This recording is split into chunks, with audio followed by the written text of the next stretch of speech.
Today I would like to analyze Netflix, one of the largest media companies in the world. The stock price is down around 4%. The reason for that is the ongoing boycott. We can see here a lot of people canceling their membership. Even Elon Musk retweeted that. This has over 200,000 likes. And the reason for the boycott is the allegations that Netflix has many shows and series promoting about transgender. So we're going to take a look at the financials to find out if this company is overvalued right now.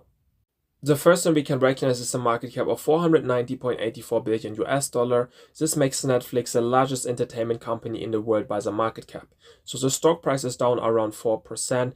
This would equal a market cap loss around 21 billion US dollar, which is a huge amount in my opinion. The question is now, how much of the income is Netflix going to lose because of this boycott? So we can just assume a number for the membership cancellation. I would say it could be around 1 million people. So let me know in the comment section if you think it's higher or lower. Let's say they make around $18 per person. This would equal around 80 million per month. Then multiply with 12. This would equal around 260 million per year. So I think this is a huge amount of money for the income loss that we definitely have to consider about this company as well. Now we're going to take a look at the financials. The first thing we're looking for is revenue growth in the last 5 years. We want to invest in a growing business and or declining business. So in 2020, the revenue was around 25 billion US dollar. This was a very good growth rate, around 24% from 2019. In 2021, we also had a very good growth rate, around 18%. In 2022, we had a decent growth, around 6%. Then again, 2023, just a decent growth, around 6%. Then in 2024, we had a very good growth rate, again around 15%. So overall for the last 5 years, I would say we had a good revenue growth. So the check here. The next thing we're looking for is the free cash flow growth in the last 5 years. The free cash flow is very important because it can be used to pay the dividend, to pay the stock buybacks, to invest in the business, and also to pay back the debt. So in 2020, we had a free cash flow of around 1.93 billion US dollar. Then in 2021, we had a negative free cash flow of around 0.13 billion. So the reason for that is this company is still investing huge amount of monies in new series and movies. In 2022, we had a positive free cash flow again of around 1.62 billion. Then in 2023, we had a very strong growth rate, around 327%. Then in 2024, we had a decline around 0.06%. Then in 2025, we had a very good growth rate, around 24%. So overall, in the last 5 years, I would say we had a very good free cash flow growth as well. So it would be a check here.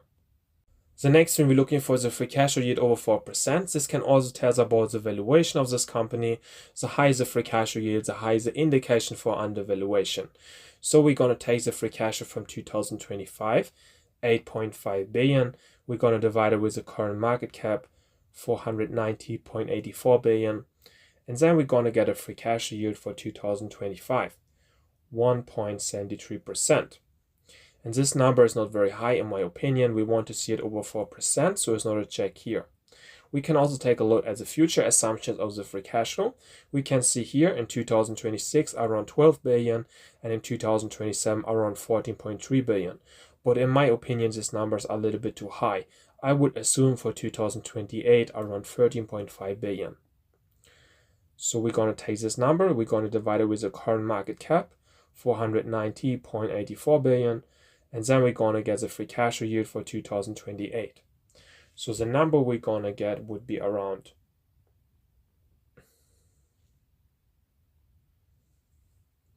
2.75%.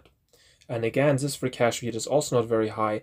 It would also not be a check here for 2028 because we want to see a number over 4%. So for me, it's already an indication for overvaluation right now.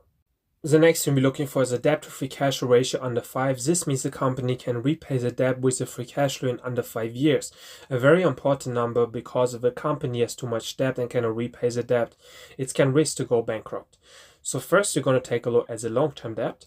We can see here around 14.45 billion. Then we can also see here we not have a short-term debt. So we're just going to divide this number with the current free cash flow, 8.5 billion. And then we're going to get the debt to free cash flow ratio that we're looking for. So the number we're going to get would be around 1.7. And this means a little bit under 2 years, we can repay the debt with a free cash flow. This is a very good number, so it would be a check here.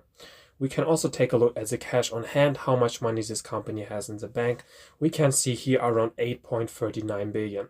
And this is also a very good number as well. So overall, I think this company has a very good balance sheet right now. The next thing we're looking for is the enterprise valuation to free cash flow ratio under 25. This can also tell us about the valuation of this company. The lower the number gets, the higher the indication for undervaluation. So first, we're going to calculate the enterprise valuation. That's the current market cap, 490.84 billion. Then we're going to add the debt as well, 14.45 billion, minus the cash. This is around 8.39 billion. And then we're going to get the enterprise valuation, so how much the whole company is worth. The number we're going to get would be around 496.9 billion. So now we're going to divide this number with the current free cash flow, 8.5 billion.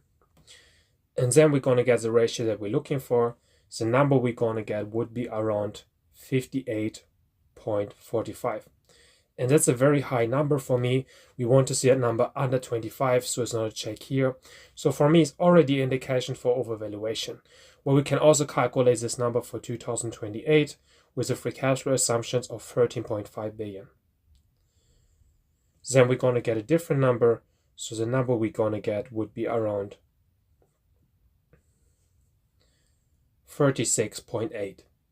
And again, I think a very high number. It would also not be a check here for 2028. So overall, I think it's already an indication that this company could be overvalued right now.